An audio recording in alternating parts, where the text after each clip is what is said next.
Hey guys, Kapper here, and happy Labor Day weekend. Here we are in 2021.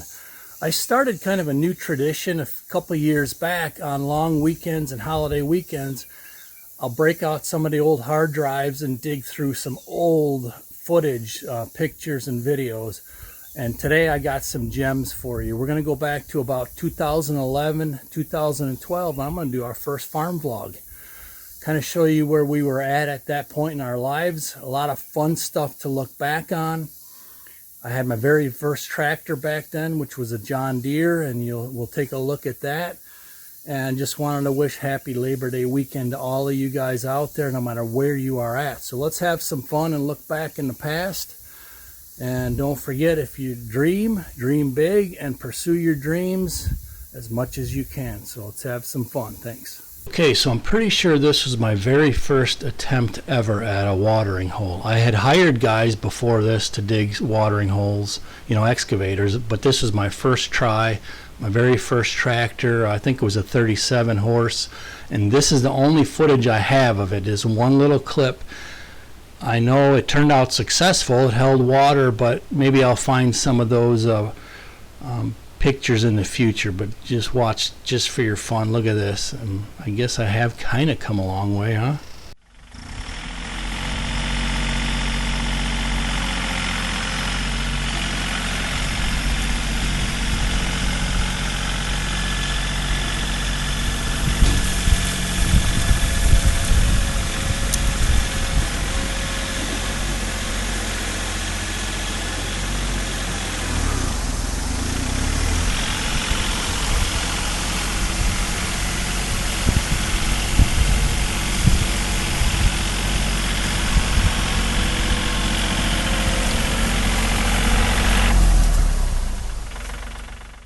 Okay, so now for this project we were working on around that time frame. We bought this double wide on 36 acres that was at the end of a dead end, and man, did we transform this place. Hopefully we'll put a video up here someday. I think we have one video on the house project. But anyways, this is the kind of land on our first project was, we had these deer stands in the trees. And that was the property that I first started building these deer stands. Kind of learned how to build them and tweaked them along the way. Here's a wood shed that I built. We did have an outdoor wood furnace, which I do miss. I definitely miss that for sure. And I had a small patch of woods. I need to beef up a little road system in there. Of course, that's where I learned to get the tractor stuck. But we needed a year-round path to get out there, basically a pier. So here I worked on this all winter because it was soggy ground, so I actually punched holes in the ice to make that walking path to get out to the bayou. Now this whole farm was sand. The whole thing was sand. So like right here I'm working on Sharon's garden. So here you could see the after look of the future garden, but the whole farm was sand except for a few acres in the woods. We had like 3 or 4 or 5 acres in the woods that were lower ground.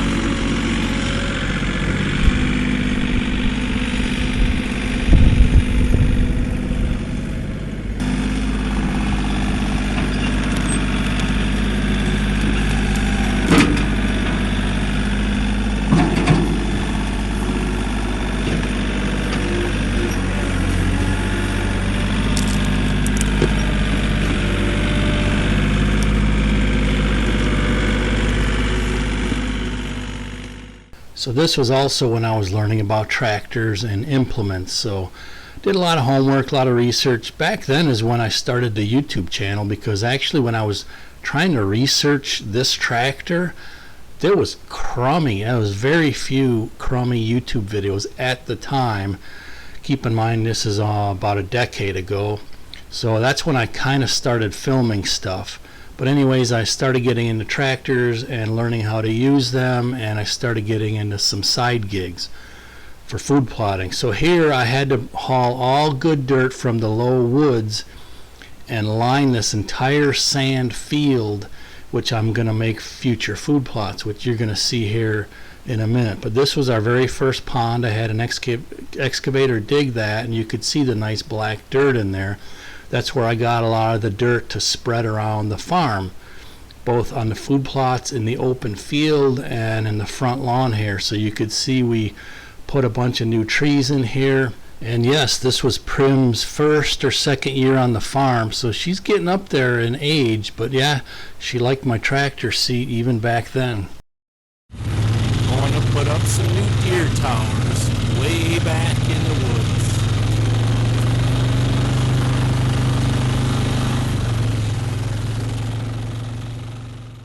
But anyways, I had to spread dirt around the entire farm. Anywhere we wanted anything to grow at all, I had to spread dirt. Whether it was for trees, for the front lawn, which you're going to see here in a minute, for the food plots. So here we had to abandon an old septic tank on the double wide.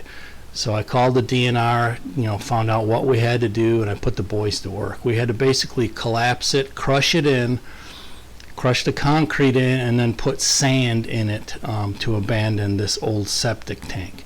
So here's a look at the future new lawn. Of course, I put fresh dirt from the deep woods up here, and then we started in on the lawn and front landscaping. Now I'm going to show you a before picture here shortly. You'll see that, but it's really cool what we did with the before picture. So I brought in my buddy to do the lawn for us. So here's the lawn right here. It's going in, and here's kind of a nice, almost an after look here. But let me show you what this front area looked like before we did the lawn. So here was the before look up in the front here. We demolished an old garage, an old mobile home. We took all the asphalt out of here and covered it with dirt and made a new lawn out of it. By the way, I'll be linking videos in the description, some of these older videos. Some of them we do have project videos on. Not all of them, but I'll link them in the description, so be sure to check that out if you don't mind. So now back to the lawn. Does this ATV look familiar? Here was my first food plot drag. But look at this ATV. Does this look familiar? This is the first one we bought. It's a 2005. We bought it used back then. And I just recently traded this in for the new used Polaris. I mean, like weeks ago. But that thing lasted us a good decade, if not a little bit more. So even back then we were trying to pinch pennies, so I worked out a deal with my buddy who owned a landscaping company that we would provide all the labor for the new lawn, and he would provide the expertise and the equipment, except for my ATV and my drag. So me and Sharon and the boys got this new lawn in place, and it turned out pretty darn nice. So let's get back to the field out back. Alright, I'm with the neighbor Jamie. We're checking traps. Oh, looks like we got one. First trap. First of the season. First ever. Really? Yeah. Nice. Okay, so this farm is on my video list to make a complete before and after, because this was, even though it was our first one, it was one of our pinnacle properties. Here you could see an after look of putting dirt on it, getting ready for food plots. But this house sat on a bayou, and the previous owners did not recognize the value of it. So me and the boys went to work. We put a floating duck blind in there, and we got to experience our own duck hunting and fantastic fishing right there in our backyard. I just had to create an access point, which you kind of saw earlier, but me and Sharon had some fantastic fishing. We had northern pike back there, big bass. I mean, it was just a stunning, fantastic farm for the price we paid for it back then, having 36 acres. I mean, we do miss that. I do miss the duck hunting and the fishing, but it was kind of a more populated area, and we wanted to get bigger and better. So here's, I'll give you a sneak preview of the transformation of the property. It was probably 30 acres of fields and maybe 6 or 8 acres of woods.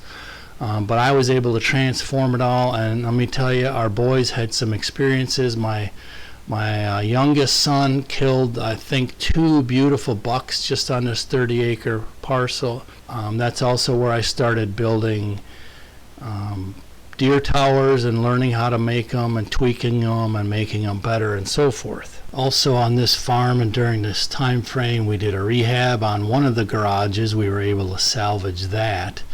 Turned out quite nicely. And then we also added a chicken coop onto the barn.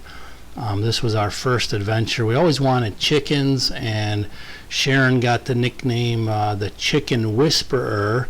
And then of course she headed up the rehab of the entire barn project itself, of rehabbing the barn. I'm pretty sure that's in the video link though, that I'll put in the description. So more experiences there, and it was fun learning on the first farm of ours together.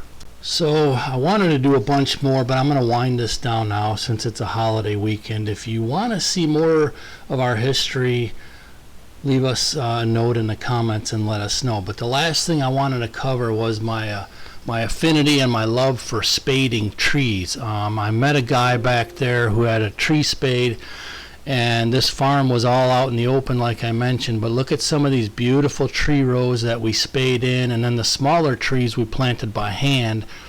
But that has, I love to get a future picture of that, because this was, like I said, a decade ago.